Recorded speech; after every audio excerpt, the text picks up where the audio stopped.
한강에서 비아그라 검출됐다고. 1000명 중에 한 5명이 매일 사용하는 양이 나와요. 매일 사용하는 그 수컷의 20%가 암컷화되는 특성을 보였다고 해요. 그 물고기들을 먹은 우리 몸에 들어오게 되면 또다시 사람에게도 영향을 끼치잖아요. 남자아이들도 이상하게 가슴이 부풀어 오르는 그런 아이들도 있어요. 그렇게 흡수한 환경 호르몬이 모유를 통해서 아이에게 전달될 가능성이 굉장히 큽니다. 연구를 살펴보면 그 2018년부터 2018년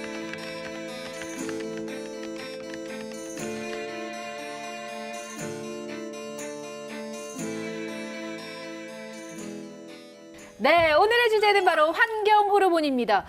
이 환경 호르몬 문제 많이 심각하죠? 오존층 파괴 그리고 지구 온난화와 더불어서 커다란 위기로 꼽히는 것 중에 하나의 환경 호르몬 문제를 꼽았다고 하는데요. 네. 굉장히 재미있는 것은 무엇이냐면 우리가 마치 일상의 과학 용어처럼 사용하는 환경 호르몬이라는 단어는 사실 과학자가 만든 단어가 아닙니다. 네? 그러면요? 1997년에 일본의 한 과학 TV 프로그램에서 TV 프로그램. 네, 처음 사용했다고 해요. 그러니까 이제 환경에 배출된 화학 물질이 인체나 혹은 생명체의 몸속으로 들어가 가지고 호르몬처럼 기능을 한다라는 것에 착안을 해 가지고 환경 호르몬이라고 하는 이름을 붙였는데 정확하게 말하면 내분비 교란 물질을 네. 환경 호르몬이라고 한 거죠. 사실 저는 이 환경 호르몬이라는 단어가 문제가 있다고 생각해요. 왜요? 그냥 들으면 좋은 것 같아. 약간 이게 위험성이라는 느낌이 조금 많이 없어요. 사실 환경 호르몬이라는 단어에. 환경 호르몬이라고 붙일 게 아니라 화학 호르몬이라고 해야겠죠. 화학 호르몬 오, 좋네요. 느낌 조금 호르몬. 괜찮다. 느낌 좀 괜찮죠. 어차피 이 단어도 일본의 한 과학 프로그램에서 만들어진 단어라고 하니까 오늘 우리가 또 새로운 단어 만들면 이 한국의 과학 예능 프로그램에서 오늘 이 시간 함께하면서 적절한 더 괜찮은 단어가 있는지 한번 찾아보는 것도 좋을 것 같습니다. 자, 오늘의 지정 생존자 모시고 계속해서 이야기 나눠볼게요. 허 박사님, 기대가 되는 부분이고, 왜 안 오시지? 예, 들어오세요. 안녕하세요, 박사님. 안녕하세요. 안녕하세요. 어서 오세요. 안녕하세요. 여기 앉으시고요. 네.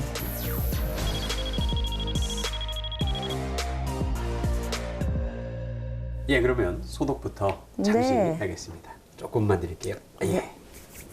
체온 체크 네. 하겠습니다. 네, 정상으로 나왔습니다. 박사님, 이 방에도 환경 호르몬이 존재합니까? 그렇습니다. 공기 중에도 있고요. 가구에서도 나오고요. 그리고 네. 카펫에서도 나오고 페인트라든지 벽지나 이런 거에서도 다 나옵니다. 사실 안전한 공간이란 없는 거네요. 그래서 뭐 예를 들어 환기를 한다든지 그리고 또 이런 친환경 제재를 쓴다든지 사실은 개인적으로 뽀글이라고 해갖고 라면 봉지에다가 뜨거운 물 부어서 그대로 끓여 먹는 거 있잖아요. 그거 참 좋아하는데 네. 그거 진짜 안 좋을까요? 전쟁 나면 야생에서 그렇게 드시면 되고요. 네, 그렇죠. 집에선 그러지 마세요. 평소에는 그러면 안 네, 되고요. 네. 배달 음식 남은 거 버리기 좀 아까운데 전자레인지 돌려 먹어도 상관없는 거겠죠? 제가 이제 수업할 때 학생들한테 이제 그런 거 많이 좋아하면 네. 나중에 결혼해서 씨 없는 수박 된다 뭐 이런 얘기를 자주 합니다. 그게 그래서 실제로 그래요? 그렇습니다. 큰일이네요. 전 아직 장가도 못 가는데. 그럼 박사님이 환경 호르몬을 피하기 위해서 이것만은 진짜 절대 안 된다 하시는 게 있을까요? 가구 같은 거 새로 자꾸 교체하는 거 이런 거 저는 굉장히 안 좋다고 보고요. 사실 제일 좋은 건 재사용이에요. 다시 쓰는 거. 그러니까는 뭐 입던 옷도 교복도 물려주고 가구도 나누고 이런 거죠. 그럼 박사님도 당근이세요? 저는 당근 그래서 제가 말까라는 생각을 잠깐. 아닙니다. 검증은 끝난 것 같고요. 같이 벙커로 가시죠. 네.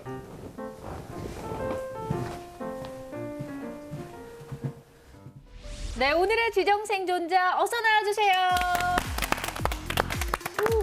안녕하세요. 반갑습니다. 반갑습니다. 007 시리즈 나오는 에이전트 그렇네. 약간 그 마담 M. M 느낌 있어요, M. 안녕하세요. 반갑습니다. 저는 오늘 신박한 벙커에 초대받은 지정 생존자 환경공학 박사 허정림입니다. 저 역시 환경호르몬에 굉장히 관심을 많이 갖고 있고요. 오늘 많이 배우러 또 나왔고 또 많이 제가 알고 있는 지식 전달하러 나왔습니다. 반갑습니다. 환영합니다. 정말 환경 호르몬 하면 요즘 뭐 전 세계인들의 관심사죠. 굉장히 걱정 어린 시선들이 많아서 오늘 더욱더 자세하게 알아봐야 할 것 같은데 먼저 이 질문을 드려야 할 것 같습니다. 환경 호르몬 이게 구체적으로 정확하게 어떤 건가요? 산업 활동에서 빚어지는 그냥 화학 물질로부터 오는 그렇게 생성된 호르몬이다 이렇게 이해하시면 됩니다. 그래서 쉽게 말씀드리면 여성은 여성 호르몬이 있어서 2차 성징들이 나타나잖아요. 네. 남성은 목소리가 좀 굵어지고 이런 2차 성징이 나타날 때 그런 것들이 다 여성 호르몬, 남성 호르몬의 역할인데요. 화학 물질이 몸에 들어와서 그게 마치 내 몸의 호르몬인 것처럼 착각을 하는 그것이 바로 환경 호르몬이라고 이해하시면 되거든요. 내분비의 교란 물질이라고 그렇게 이야기를 합니다. 정말 쉽게 설명해 주신 것 같아요. 내 몸에서 나오는 게 원래 호르몬인데 환경에서 들어와서 내 몸인 것처럼 내 몸에서 나온 것처럼 하는 거에 환경 호르몬. 교란 호르몬으로 이름을 붙이는 교란 것도 호르몬. 좋네요. 괜찮을 것 교란, 같아요. 교란 호르몬. 교란 호르몬. 교란 교란 호르몬. 호르몬. 일단 한번 후보로 밀어볼게요. 네, 네. 예. 근데 전 또 궁금한 게 있는데 환경 호르몬이 그러면 이제 언제부터 이게 연구가 시작된 건지도 좀 궁금하거든요. 왜냐하면 이게 어떤 계기가 있었을 것 같아요. 예전에는 사실 환경 호르몬이란 단어를 잘 몰랐었으니까. 그렇죠. 뭐 의식도 없고. 네, 맞아요. 근데 그게 이거, 위험한 줄도 몰랐었으니까. 근데 이게 언제부터 몸에 안 좋을 거라는 게 알려진 뭐 이런 계기 같은 게 있었습니까? 사실은 좀 비극적인 이야기예요. 그 데스도터 사건이라고 하는 게 네. 이 환경 호르몬의 위험을 세상에 처음으로 알린 계기가 되었습니다.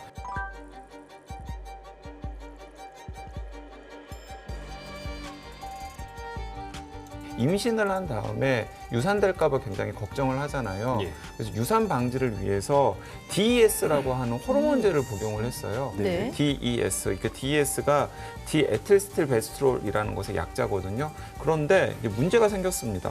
54년부터 71년까지 DES를 수백만 명의 임신부들이 네. 복용을 했었는데 이 여성들이 낳은 여자아이들이 자궁암, 불임, 성조숙증 같은 신체에 심각한 문제들이 10대, 20대에 나타나기 시작한 거예요. 어이구. 확인을 해봤더니 예. 이 DES가 여성 호르몬인 에스트로겐과 구조가 거의 흡사해서 그게 우리 몸속으로 들어갔을 때 마치 여성 호르몬처럼 기능을 한 거죠. 또 교란을 한 거죠. 교란을 한 거죠. 여성 호르몬이 제 기능을 하지 못하도록. 아, 너무 끔찍한 이야기. 그러게요. 허정림 박사님과 함께 키워드 토크 시작해 볼게요.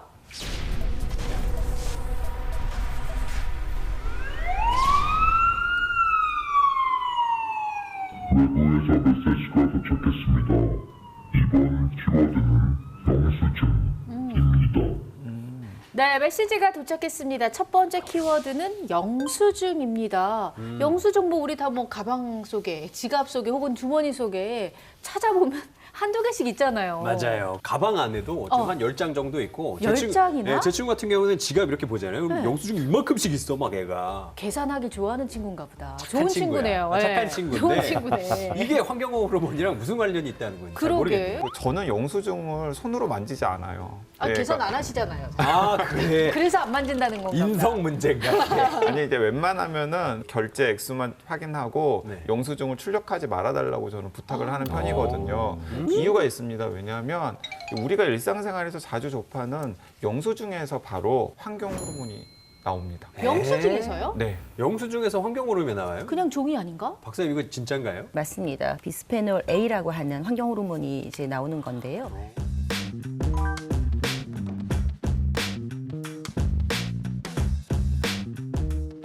비스페놀 A는 기름에 녹습니다. 그래서 여러분들 보면 손에 또 유분이 있잖아요. 그렇죠. 그래서 그 손의 유분에 의해서 이제 들어가는데요. 제가 오늘 여기 그 패널들에게 한번 물어볼게요. 네네. 몸에 독소가 들어오는 게 3가지 경로가 있거든요. 어떤 게 있을까요? 입. 그리고 뭐 작년 올해 우리 고생하고 있잖아요. 호흡. 그렇습니다. 호흡. 네. 아. 그리고 나머지가 이제 피부로부터 오는 피부 호흡이거든요. 그래서 이 3가지가 있고요. 독소가 들어오는 경로 중에서 가장 위험한 게 사실은 호흡기예요. 네. 그렇긴 하나 그래도 우리가 피부로 들어오는 것도 간과할 수가 없지요. 사실 영수증 이거 뭐 작은 종인데라고 중요하지 않게 생각할 수도 있고 인지를 못할 수가 있는데 국립환경과학원에서 연구를 해봤죠. 영수증이 그렇게 많이 들어있나라고 보니까 그 은행에 우리가 가면 이제 순변 대기표 받잖아요. 네. 거기서 굉장히 많은 비스페놀 A가 검출됐다고 합니다. 그래서 그람당 12,103 마이크로그램이 검출되었고요. 그리고 영화관의 순번 대기표 거기에서도 11,708 마이크로그램 그리고 또 뭐 만두 전문점 또 대형 마트 영수증 뭐 의류 판매점 주스 판매점 이런 데도 뭐 비스페놀 A가 검출됐다라고 하는 연구 결과도 있습니다. 영주 씨 같은 경우는 이런 숫자를 들어도 좀 감이 안 오죠. 근데 뭐 그냥 높다라고만 하지 이게 네. 뭐 느낌이 안 와요, 사실은. 그러니까 사실 또 실험 결과 제가 하나 더 소개를 해드리면 개인적으로는 상당히 충격을 받은 실험 결과였는데 어떤 마트 계산원들에게는 장갑을 끼고 영수증을 만지게 했고요.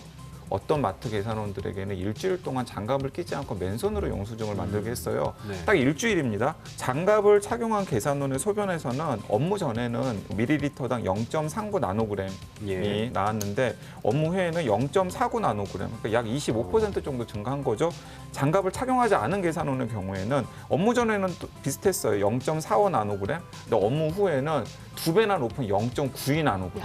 장갑을 껴도 올라간다는 게 놀랍네. 네, 장갑을 껴도 와. 약간 올라가는데 장갑을 안 끼니까 거의 그냥 두 배 가까이 올라간 거잖아요. 좀 다른 얘기인데 비스페놀 A가 소변으로 이제 검출이 될 수 있는 거예요? 그럼 배출이 되는 거 아닌가? 그럼 예. 배출이 좀 된다? 뭐 이렇게 보면 될까요? 그렇지 않습니다. 몸에 무엇이, 그러니까 독소가 들어오면요, 독소가 일부 배출은 되겠죠. 당연히 뭐 소변이든 대변이든 뭐 아니면 호흡을 통해서도 배출이 되겠죠. 그러나 몸에 다 잔류하게 됩니다. 다 배출이 안 되거든요. 네. 그런데 특히나 비스페놀 A 같은 환경 호르몬은 뭐 태반이나 양수에 많이 이제 이렇게 남게 돼요. 그래서 가임기 여성이라든지 임산부들은 특히나 비스페놀 A에 노출되는 걸 되게 주의해야 됩니다. 뭐 화장품 이런 것도 다 주의해야 될 요소 중에 하나입니다. 여러분 보면 이제 플라스틱 되게 딱딱하잖아요. 근데 예. 그 딱딱한 것들을 가소제라는 게 뭐냐면 늘려주는 역할을 합니다. 그래서 좀 뭐 만들고 싶은 그런 모양의 형태로 만들게 되죠. 네네. 그리고 좀 약간 재질도 좀 부드럽게 하는 재질도 되기 때문에 가소제를 반드시 넣게 되어 있어요. 그래서 이 가소제 성분이 굉장히 몸에 나쁜 그런 환경 호르몬의 요소가 되는 거고요. 네. 비스페놀 A가 세계적으로 한 800만 톤이 지금 그 사용되고 있다고 하고요. 네네, 그렇습니다. 매년. 그런데 이제 이렇게 많이 생산되고 있는데 이제 사용이 끝나고 나서 그 버려지거나 하는 그런 비스페놀 A 공격이 이제 멈추지 않는데요. 100톤 가량이 지금 자연 생태계로 그 나가고 있다는 게 너무하네. 굉장히 심각한 겁니다. 네. 문제네요. 와. 그러니까 사람의 몸에도 흡수가 되고 그렇죠. 또 그 외에 100톤가량은 또 그- 자연계로 또 어머. 네, 매년 100톤이 배출이 된다면 계속해서 또 쌓인다는 얘기인데요. 그렇죠. 비스페놀 A가 체내에서는 어떤 효과를 일으키냐면 네. 번식이나 발달이나 성장 이러한 것에 굉장히 큰 해를 끼치게 됩니다. 그래서 어떤 종류의 질병들을 유발하냐면요. 호르몬 유발성 암, 불임, 자폐증, 부위력 결핍, 과잉 행동 장애, 조산 그리고 성조숙증 같이 정말 많은 문제들을 몸 안에서 일으킵니다. 사실 요새는 또 성조숙증이 있어갖고 너무나 어린 나이의 아이들이 환경 호르몬에 노출된 사례들이 되게 많습니다. 저희 때만 해도 뭐 중학교 들어가야지 뭐 생리하고 이랬는데 요즘은 뭐 초등학교 1학년이 막 한다든지 네. 남자아이들도 이상하게 가슴이 부풀어 오르는 그런 아이들도 있어요. 심지어. 그래서 성조숙증 같은 경우에는 무엇이 문제냐면 또 성장을 방해합니다. 네. 그러니까 애들이 더 커야 되는데 보통 이런 얘기 하잖아요. 생리하고 나면 키 안 커? 뭐 이런 얘기 하잖아요. 그렇거든요. 그래서 그런 문제까지도 또 2차적인 문제도 일어나요. 와, 요즘 이게- 아이들 2차 성징이 빠르다고는 들었는데 그 이유가 그 원인이 그 환경 호르몬 때문인 거는 잘 몰랐던 진짜. 사실인 것 같아요. 그냥 요즘 애들은 그냥 빠르구나 했는데 맞아요. 이게 환경 호르몬 때문이었다니. 또 사람뿐이 아니라 자연 생태계로도 계속 환경 호르몬이 노출되어 있다는 그런 말씀 드렸잖아요. 예. 그래서 2017년도에 그 영국 엑스터 대학의 연구 결과인데요. 50개 지역에 영국에 있는 50개 지역의 민물고기의 이제 습성을 살펴봤더니 그 수컷의 20%가 암컷화되는 특성을 보였다고 해요. 그 중에는 뭐 알을 낳는 어이구야. 수컷이요? 네, 수컷도 나타났고요. 그 원인을 보니까는 피임약 같은 항우울제 같은 그런 약제가 굉장히 예. 큰 요인이었다라는 거고요. 그 밖에도 이제 플라스틱이라든지 세제라든지 이런 부산물들이 환경 호르몬 그런 작용을 하는 예. 쪽으로 이제 그렇게 분석됐다고 합니다. 그래서 약물의 영향도 굉장히 지대하긴 하겠지만 환경 호르몬의 그런 영향이 크지 않나라고 하는 연구 결과입니다. 네. 우리가 사용하고 버린 것이 말씀 주신 이처럼 생태계로 흘러들어가서 물고기들에게 변화를 일으키고 또 그 물고기들을 먹은 우리 몸에 들어오게 되면 또다시 사람에게도 영향을 끼치잖아요.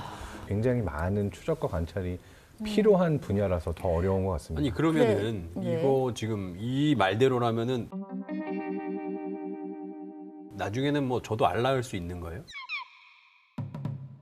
그 물고기 얘기하니까 좀 생각난 건데 최근에 기사 봤더니 한강에서 비아그라 검출됐다고. 그래서 저는 이거를 굉장히 큰 사업 기회로 봤거든요. 아니 한강에서 기사를 봐도 어떻게 그런 기사가 보여요? 왜냐면 한강물 1리터에 500원 하면 이거 잘 팔릴 것 같은 거야. 최근 비아그라, 발기부전 치료제 성분이 한강에서 검출됐다는 연구 결과가 나왔습니다. 대부분 가정에서 상비약으로 갖고 있는 해열제나 진통제 성분도 함께 검출됐습니다. 외부에서 접선 신호가 도착했습니다. 네, 외부에서 접선 신호가 도착했습니다. 한번 받아볼게요. 여보세요. 네, 안녕하세요. 서울시립대학교 환경공학부 교수 김현욱입니다. 여러분들이 지금 말씀하신 한강 발기부전 치료제 성분을 검출한 그 교수입니다. 그분을 바로 연결한 거예요. 너무너무 반갑습니다. 저희가 궁금한 게 정말 많거든요. 아니, 어떻게 한강에서 그런 성분이 검출이 된 걸까요? 좀 자세하게 설명을 좀 해주세요. 약간 흥미에서 시작을 했는데요. 2014년도, 15년도에 발기부전 치료제로 쓰이는 비아그라라든가 주요 성분이 특허가 풀렸거든요. 아, 이게 그러면 유사 의약품들이 많이 만들어질 것이고 그런 생각을 하고 있었을 때 지인이 강남 유흥가 쪽에서 음성적으로 공급이 되고 있다라고 해서 이 발기부전 치료제 그 주요 성분들이 사실은 잘 분해가 안 돼요. 흡수되는 거는 40-50% 정도밖에 안 되거든요. 그 나머지는 배출이 되는 거니까 조사를 해보니까 그 양도 무시 못할 수준이 검출이 됐고요. 그러니까 네. 강남 지역에 보면은 성인 남자 1000명 중에 한 5명이 매일 사용하는 양이 나와요. 매일 사용하는 양이? 아리수 이런 거에서는 이거 위험하진 않을까요? 지금 저희가 검출한 거는 합천의장에서 처리되고 나머지가 이제 방류되는 부분에서 검사를 한 건데 하천이랑 사실은 이제 만약에 이 물을 우리가 취수해가지고 또 정수장으로 가져오게 되면 네. 정수장에서 또 별도의 정수 처리 공정들이 있습니다. 단계가. 근데 그 단계를 거치다 보면 이 정도 수준은 당연히 없어져야죠. 자, 그런데 또 걱정이 되긴 돼요. 그러니까 다행히 뭐 우리가 먹는 수돗물로는 오지 않는다고 하더라도 어쨌든 간에 한강으로 가는 물이나 혹은 한강물에서 검출이 되었으니까 한강에 사는 해양 생물들, 뭐 동물들이나 식물들에게는 상당히 심각한 영향을 줄 수도 있겠다라는 생각이 드는데요. 이게 수준이 되게 낮은 농도임에는 분명하지만 한강에 살고 있는 생물들이 이 낮은 수준의 화학 약품에 노출이 되는 거지 않습니까? 네. 장기적으로는 이게 어떤 영향을 줄 거예요. 근데 솔직하게 말씀드리면 아직 우리가 그런 쪽으로 연구를 많이 안 했기 때문에 아직 잘 모르는 부분이 많죠. 예. 교수님, 마지막으로 혹시 또 당부하고 싶은 말씀이 있으실까요? 사실 지금은 그 비아그라라는 어떤 이제 사람들이 관심을 갖고 있는 약품들이 검출이 돼서 이렇게 좀 이슈가 됐지만 하수처리장으로 유입되는 하수 안에는 아주 다양한 의약 화합물들이 들어와요. 네. 저희가 쓰고 있는 항생제든 뭐든 다 글로 들어오거든요. 네. 우리가 당장 할 수 있는 것들은 미사용된 약품이라든가 혹은 저장된 약품들을 하수구 같은 데 버리지 마시고 이렇게 약국 같은 데 이렇게 가서 이렇게 반환을 해주시면 이런 오염이 되는 부분을 막지 않을까 생각이 듭니다. 네, 정말 좋은 말씀 감사합니다. 또 우리가 또 어렵지 않게 실천할 수 있는 네. 것들이니까 노력을 함께 해주시면 좋을 것 같고 또 계속되는 더 많은 연구와 성과를 또 기대하도록 하겠습니다. 오늘 좋은 말씀 감사합니다, 교수님. 감사합니다. 감사합니다. 감사합니다. 네, 감사합니다. 네.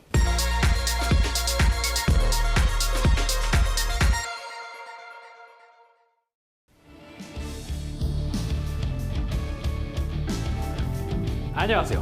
솔로 이용자입니다. 오늘의 주제 환경 호르몬.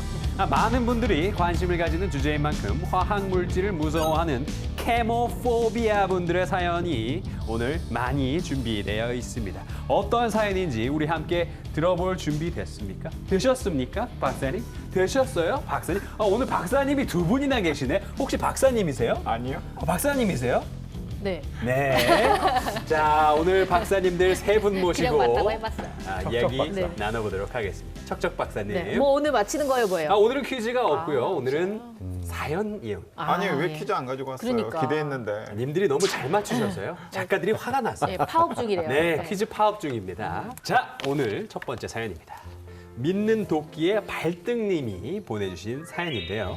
안녕하세요. 저는 아토피가 심한 피부를 가진 20대 남성입니다. 몇 년 전에 아토피에 좋은 천연 화장품이라고 해서 구매했더니 얼마 뒤에 스테로이드 범벅 화장품이라고 뉴스에 나오더라고요. 본 것 같아요. 그 이후로도 계속 천연 화장품을 사용하고 있기는 한데 사실 100% 믿음은 안 가는 것 같아요. 제가 쓰고 있는 천연 화장품은 정말 천연이 맞을까요? 라는 사연 보내주셨습니다. 천연 화장품이 맞으니까 천연 화장품이라고 써놓고 팔지 않을까요? 천연이라고 하면 우리가 왠지 더 좋게 느껴지니까 가격을 더 주더라도 그걸 사게 되는 맞아요. 게 좀 있잖아요. 근데 이게 약간 사람들을 홀리는 상술인 게요.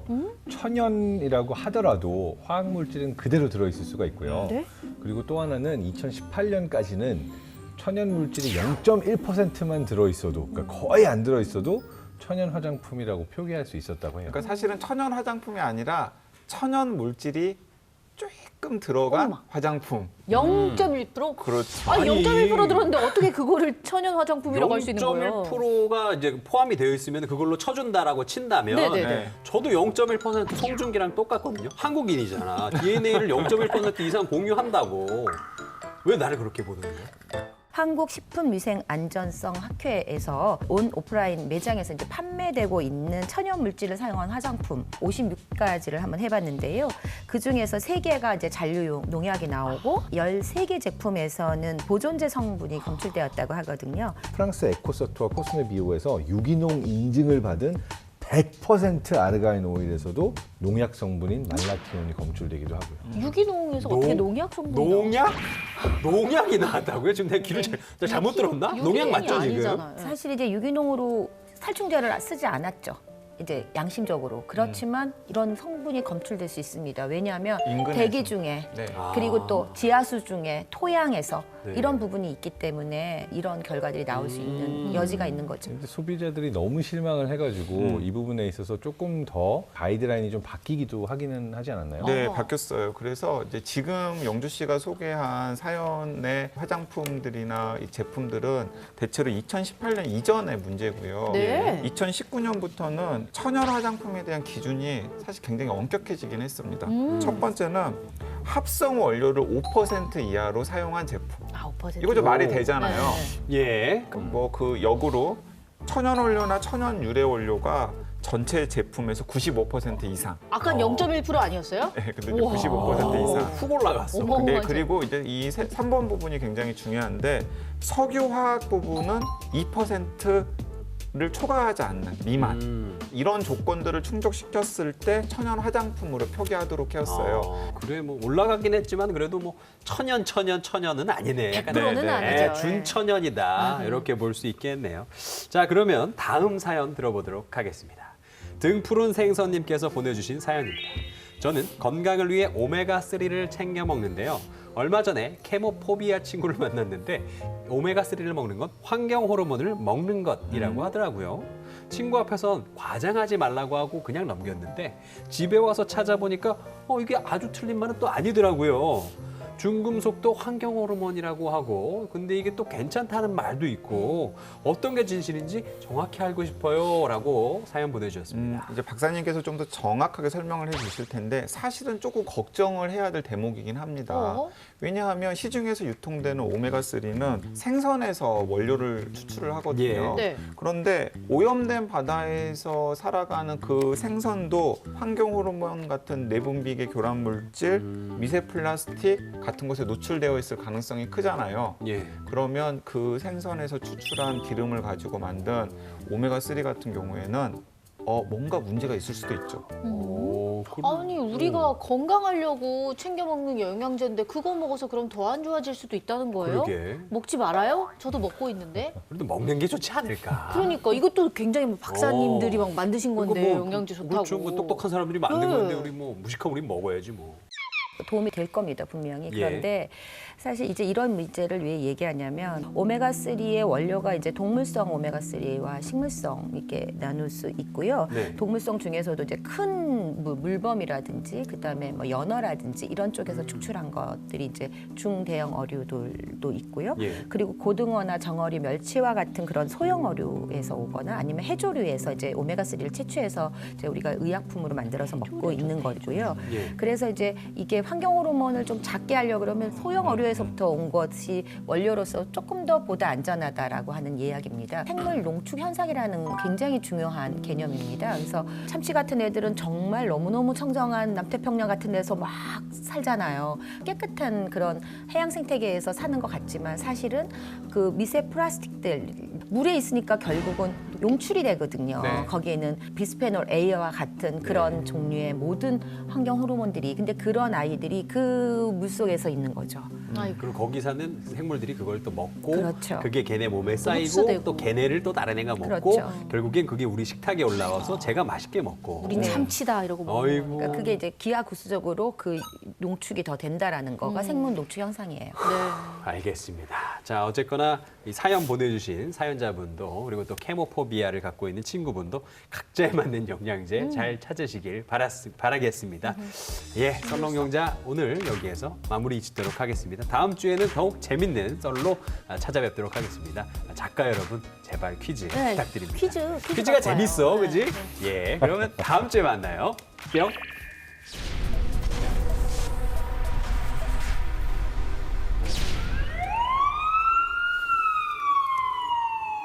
외부에서 메시지가 도착했습니다. 이번 키워드는 5대입니다.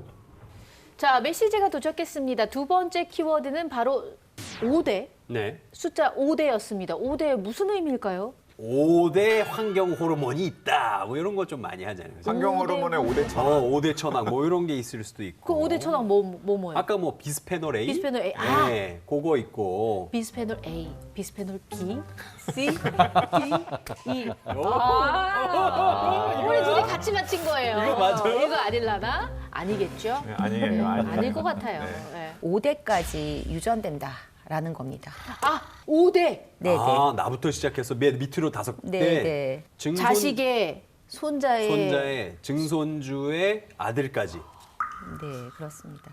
와. 그래서 자 그렇다면 어떻게 환경 호르몬이 영향이 이제 5대까지 이제 미쳐질까? 그러니까 대물림이 될까? 이런 연구를 해봤거든요. 그래서 버지니아 의대 연구팀의 논문인데 앙컷 생쥐한테 환경 호르몬 비스페놀 A 같은 먹이를 준 결과 이 생쥐가 낳은 새끼는 정상 생쥐보다 사회적 행동이 굉장히 적었다고 합니다. 오. 그렇게 나온 5대째 새끼는 정상 생쥐보다 옥시토신이라든지 바소프레신 같은 그런 호르몬은 정상 생쥐보다 적었다고 합니다. 오. 그래서 결국 환경 호르몬이라는 게 단순히 이제 한 사람의 한 세대에서 그치는 게 아니라 예. 대물림되고 그 영향이라고 하는 것이 그 다음 세대까지 계속해서 영향을 미친다는 사실을 우리가 아주 안다면 네. 그 내 몸을 잘 간수하는데 그러게요. 신경을 써야겠죠. 근데 전 좀 놀라운 게 어쨌거나 이게 유전이라는 건 이렇게 유전자를 통해서 이렇게 이루어진다. 뭐 이렇게 알고 있는데 아니 어떻게 외부에서 유입된 화학 물질이 어떻게 이게 뭐 대물림이 되는지 이게 말이 되는 건가? 그러네. 엄청 예리한 질문을 그러게요. 했어요. 깜짝 놀랐어요, 저도. 와, 그렇지. 굉장히 과학적인. 어. 근데 이게 굉장히 재밌는 게 과학 요괴다. 요게를 요 정도 과학 아니고요. 요괴. 요게 좋습니다. 과학요정, 과학요게 굉장히 예리했어요. 그래서 예. 이거는 사실 유전학의 영역에서만 설명이 되기보다는 최근에 네. 각광받고 있는 연구 분야인 후생 유전학 쪽으로 설명을 합니다. 이게 뭐냐면요. 똑같은 유전자를 갖고 있어도 이 유전자가 발현이 되는 개체도 있고 발현이 되지 않는 개체도 있고 그래요. 그래서 내가 만약에 암에 걸릴 수 있는 유전자를 갖고 있다. 발현이 되지 않으면 안 걸려요. 네네. 그런데 환경 호르몬의 경우에 이런 형태로 이제 염색체 끝에 붙는 물질의 역할을 해주면서 유전자가 발현되고 발현되지 않는 것에 영향을 끼친다고 합니다. 묻어가는 거구나. 네. 아니 또 어떤 기사 보니까 뭐 모유에서도 환경 호르몬이 검출됐다고 하더라고요. 그 엄마의 환경 호르몬이 아이에게도 뭐 옮겨질 수 있다 이런 의미로 해석이 가능한 거 아닌가요? 네, 이제 사실 여기서 좀 이제 조심스럽게 불편한 진실을 좀 이야기해야 될 것 같은데요. 아이를 임신하고 출산하는 과정에서 여러 가지 것들을 섭취하고 또 노출이 될 것 아니에요. 그렇죠. 이제 그 과정에서 자연스럽게 환경 호르몬을 몸으로 흡수하면 그렇게 흡수한 환경 호르몬이 모유를 통해서 아이에게 전달될 가능성이 굉장히 큽니다. 연구를 살펴보면 2018년부터 2019년까지 국내 221명의 산모의 모유에서 일단은 환경 호르몬 나왔습니까? 다양하게 나왔다라는 걸 분석을 했는데요.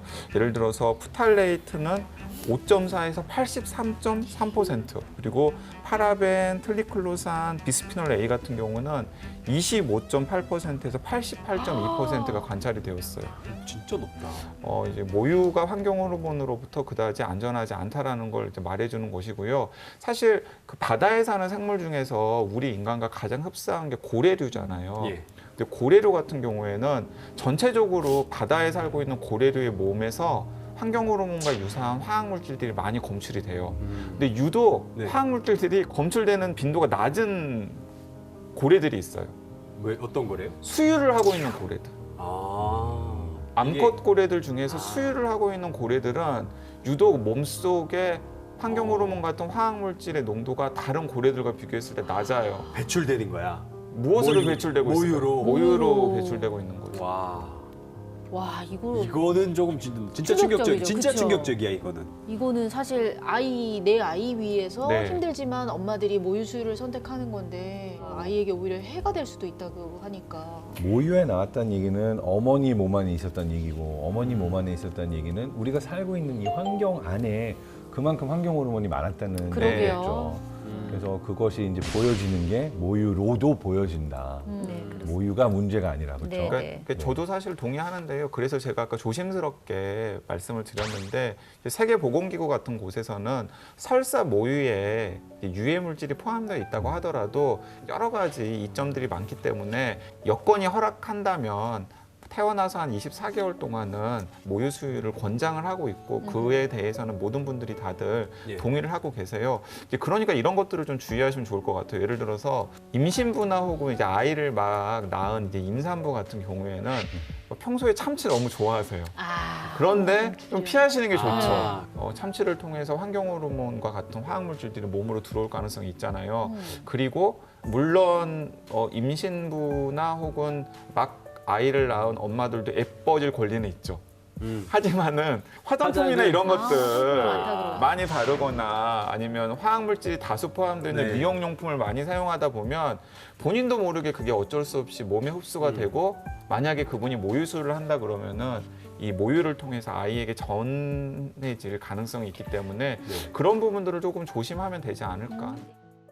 어쨌든 이렇게 어릴 때부터 환경 호르몬에 노출되는 환경에서는 사실은 마음 놓고 아이들 키우기는 참 힘들 것 같아요. 맞아요. 근데 또 애들은 뭐 어른보다는 좀 사정이 괜찮지 않을까 싶은 생각이 좀 드는데 왜냐면 애들이니까 회복 속도가 빠르잖아. 오, 그러네요. 그러니까 우리는 한번 이렇게 환경 호르몬 먹으면은 거기서 끝이야. 그렇죠. 우리 아파도 오래 가고. 근데 얘네는 배출을 하고 다시 또 이렇게 일어날 수 있고. 아이와 성인 중에서 체내 환경 호르몬 농도가 더 높은 쪽이 어느 쪽일까요?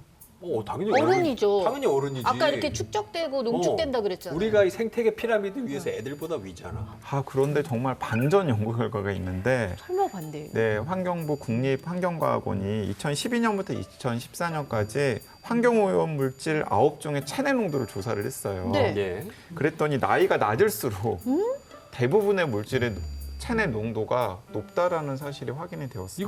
이건 왜 그러지? 왜죠? 아까 그 이영주 씨 얘기하는 게 굉장히 제가 좀 놀라웠던 게 네. 아까 제가 성적을 준다면은 제가 F 줘야 될 것 왜? 같아요. 왜냐하면 선생님이. 여기 또 먹이 피라미드에서 네. 제일 최종 소비자가 인간이라고 그랬지 네. 거기 어른이 있고 그 밑에 애들을 먹는 건 아니에요. 맞아, 애들을 먹는 건 아니지만은 우리가 애들보다 더 많은 걸 먹는다 뭐 이런 알겠습니다. 뜻이 F래, 있습니다. F. 알겠습니다. 네, 인간이 어쨌든 알을 낳고. 아니야. 오늘 많이 문제가 많네. 그래서 이제 이거는 이제 어떤 거냐면 뭐냐면 아이들은 어른하고 굉장히 다른 구조가 있습니다. 호흡하는 게요 굉장히 깊이 해요. 그래서 어른들은 이제 호흡을 얕게 하는데 아이들은 깊게 해요. 그리고 또 한 가지는 이 아이들이 어때? 애들은 뭐든지 갖다 주면 다 입으로 다 가잖아요. 그래서 그걸 강아지. 갖다가 뭐 핸드 투 마우스라고 합니다. 그런 화학 물질에 노출될 수 있는 것들이 훨씬 더 많아지는 거죠. 선생님 말씀 들으니까 이 아이들의 나이가 어릴수록 이 특별한 관심과 이런 게 필요하다 이런 게 알게 됐는데 최근에 제가 좀 충격적인 기사를 봤는데 D사에서 나왔던 아기 욕조에서 네네. 엄청난 양의 환경 호르몬이 검출됐다 뭐 이런 얘기를 들었거든요. 맞습니다. 심지어 그 욕조가 맘카페 같은 데서 굉장히 입소문 따서 가격도 저렴하고 좋다고 해서 굉장히 많은 분들이 구매를 하셨었는데 굉장히 충격적이었던 기억이 저도 나네요. 네, 그러니까 이제 문제가 됐던 부분이 이제 아기 욕조에 물 빠진 배수구 마개가 이제 문제가 되었었던 건데요. 네. 이게 마개가 보통 부들부들하잖아요. 그렇죠. 근데 그 부들부들해지기 위해서는 가소제를 넣어야 되는데 거기에 기준치의 612배가 넘는 프탈레이트계 가소제 성분이 포함되어 있었던 거예요. 근데 또 아이한테 목욕을 시키려면 물이 뜨거울 수밖에 없잖아요. 그렇죠. 그러니까 그 가소제 성분이 엄청나게 많이 포함되어 있는 그 물 빠짐 방지 마개에서 계속해서 환경 호르몬을 포함한 이제 화학물질 성분이 뭐 용출이 되면서 어머나. 문제가 생겼었던 겁니다. 사실 이 프탈레이트계 가소제 성분은 장기간 노출이 되면 간과 신장에 치명적인 영향을 줄 수 있는 물질이거든요. 더 심각한 것은 신생아 같은 아이들 같은 경우는 이제 면역 체계가 아직 제대로 발달하지 않았잖아요. 내분비계 장애를 일으켜가지고 네. 아이의 이제 성장에 여러 가지 영향을 줄 수 있기 때문에 상당히 좀 심각한 사건이었죠. 이게 1,000원이냐 2,000원이냐 가성비가 중요한 게 아니라 사실은 정말 법적 기준에 어긋나게 파는 사람들이 문제인 것 같아요. 어쨌든 우리가 환경 호르몬을 사실은 피할 수 있으면 최대한 피하는 게 좋을 것 같은데 예. 플라스틱 요거 최대한 사용 줄여야겠죠. 그렇죠. 아무래도 핵심은 플라스틱이 아닐까 생각을 해보는데 요즘에 마트에 가가지고 플라스틱 용기를 사려고 하면 BPA 프리? BPA 프리 뭔지 조금 제대로 말씀을 좀 누가 그러니까 해주시죠. 이제 BPA가 아까 우리가 계속해서 언급했던 영수증에서도 나온다는 비스피놀 A의 약자예요. 아 그랬어요? 네, 비스페놀 A의 약자가 오. BPA이고 BPA 프리라는 건 비스페놀 A 성분이 없거나 혹은 적게 들었다라는 내용이겠죠. 네. 자, 그런데 이상하지 않아요? 뭐가요? 뭔가 재질은 그 비스페놀 A가 들어있는 성분과 비슷한데 그렇죠. 비스페놀 A가 풀이라고 하면은 네. 뭔가 그걸 대체할 만한 무엇인가가 거기 들어있다라는 거잖아요. 그렇겠죠. 뭔가 더 예. 나은 걸 넣겠죠. 네. 자, 과연 나은 걸까요? 아 잠깐만. 또 그럼 무슨 그게 소리 아니라고요? 하려고. 아닐 수도 있는데 장 박사님 표정을 보니까 뭔가 알고 있는 듯한 표정이에요. 그러니까 아까 잠깐 과학요정과 과학요괴가 얘기를 해줬는데요.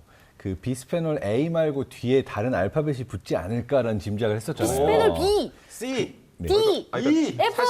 사실 나는 아까 그 얘기 듣고 약간 소름 끼쳤잖아. 야, 과학요정, 과학요괴가 정말 우리가 또 한 건 했어요. 맞췄어? 그래서 실제로 있어요. 네, 진짜 있다고요? 실제로 있고 비스페놀 A 대신 쓰이고 있는 게 비스페놀 S나 비스페놀 F예요. 비스페놀 S나 F 같은 경우에는 연구가 충분히 없거든요. 네. 알려진 연구가 하나 있긴 합니다. 2015년에 프랑스 연구팀에서는 낙태한 태아의 고환 조직을 조사를 했고요. 보니까 남성 호르몬인 테스토스테론 분비량이 떨어져 있었는데 여기에 이제 비스페놀 S와 비스페놀 F의 작용이 있었던 거죠. 그러니까 비스페놀 A하고 비슷하게 왜냐면 또 비슷하게 생기고 같은 부모를 두고 있는 분자식이라 볼 수 어쨌든 있으니까 나쁜 애들이. 비스페놀 S와 비스페놀 F의 경우에도 이런 내분비 교란 물질로서의 작용을 할 가능성이 높다라고 연구 결과가 시사하는 바가 있었습니다. 그래서 어떤 의미에서는 BPA 프리라고 해서 비스페놀 S나 F가 들어있지 말라는 법은 또 없기 때문에 그러니까 있겠죠. 당연히 네, 있겠죠. 표기를 좀 이게 약간 바꿔야 될 수도 있어요. 그 두더지 게임 같은 거예요. 그러니까 비스페놀 A가 여러 가지 안 좋다라고 하는 연구 결과가 쌓이니까 플라스틱 만드는 회사에서 그래 그럼 비스페놀 A를 없애자. 그러면서 비스페놀 S나 비스페놀 F를 쓰는데 나중에 이제 이 비스페놀 F나 S를 많이 쓰다 보면은 이 S나 F의 또 유해성과 관련된 연구들이 막 쌓이면 또 이제 또 다른 걸 네. 바꾸는데 그게 또 시간이 지나면 또 문제가 있다라는 사실이 드러나고. 그러니까 비스페놀 A의 풀이인 거지 이게 환경 호르몬인 내분비 교란 물질에 대한 풀이가 아니라는 것에 대해서 소비자들이 똑똑하게 알아야 된다는 거고요. 있어요. 안전한 플라스틱을 좀 찾을 방법은 없을까요? 안전한 플라스틱은 없는 거예요? 안전한 플라스틱을 개발하기 위해서 우리나라를 포함한 세계 곳곳의 연구자들이 지금 이 순간에도 굉장히 다양한 시도를 하고 있어요. 이제 2019년에 우리나라의 국책 연구기관인 한국화학연구원에서 옥수수 씨와 같은 식물에서 추출한 전분에서 나오는 이 아이소솔바이드라고 하는 물질을 이용해서 내구성이 강한 바이오 플라스틱을 만든 거예요. 오, 됐네요. 그러니까 이건 그럼. 이제 옥수수 씨 전분에서 추출한 물질이기 때문에 네. 석유계 화학물질에서 추출한 환경 호르몬을 배출하고 있는 화학물질과는 상당히 거리가 먼 것이죠. 강철보다 강한 내구성을 보여주고 있고 200도씨 이상의 고온을 견딜 수 있다라고 해요. 또 뭐 식물성 원료를 만들어져서 아이들 장난감이나 유모차 같은 제품에도 접목시킬 수 있게 하려고 한다고 하는데요. 한번 기대해 볼 만한 것 같습니다. 네. 근데 문제는 아직까지는 너무 비싸요. 비싸. 그렇겠죠. 네. 그 플라스틱이라고 하는 게 사실은 이제 굉장히 획기적인 인류가 발명한 발명품 중에 하나입니다. 그런데 이제 발명은 이제 두 가지 얼굴이 있죠. 좋은 점과 나쁜 점. 안전하고 그렇죠. 가볍고 싸고 알록달록하고 너무 좋은 그런 산업 물질이었죠. 그러나 이게 지금 세월이 흐르면서 이렇게 환경 호르몬이라고 하는 어떤 악영향을 주는 그런 나쁜 발명품이 됐잖아요. 아유. 그래서 이제 지금 이러한 이제 천연 제재로 한 대체제는 굉장히 바람직합니다. 다만 비싸요. 물건이라는 게 이제 나올 때는요, 전과정 평가라는 게 있어요. 생산부터 폐기까지의 그 환경적인 영향이 어떤 물건이 작으니가 예. 큰가를 따져야 돼요.